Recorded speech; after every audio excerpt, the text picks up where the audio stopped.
બાળ ભગવાન ક્યાંય નથી, મહિલા ભગવાન ક્યાંય નથી. આ આપણા દેશમાં જ છે, ભારતીય સંસ્કૃતિમાં છે. અહીંયા સનાતન ધર્મનો ઉલ્લેખ થતો એ સિવાય ક્યાંય છે નહીં. બાળ ભગવાન ક્યાંય ન હોય, મહિલા ભગવાન ક્યાંય ન હોય. આપણે અહીંયા જગદંબાઓ હોય, નવદી એની આખી ઉપાસનાનું પર્વ આપણે ત્યાં હાલે. અને હમણાં તો શક્તિ સામે વાંધો પીડ્યો છે. સમજ્યા વિનાનો પાડે છે, સમજીને પાડે છે, એ નથી સમજાવી. ઓકે, શક્તિની ઉપાસના કરવાનું કીધું તો એની શક્તિ પકડી, એની સામે થયો છે.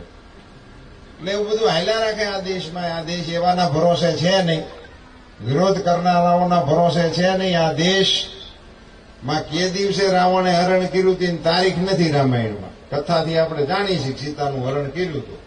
એ તારીખ હજી કોઈ જાણતું નથી. પણ જે દીનું હરણ કર્યું તે દીના પૂતળા બાળે હજી બંધ નથી થયો આ દેશ. આ દેશ ભૂલતો જ નથી. અમુક અમુક ઘટનાઓને આ દેશ કોઈ દી ભૂલતો જ નથી. એમાંથી પરંપરાઓ નીપજે છે.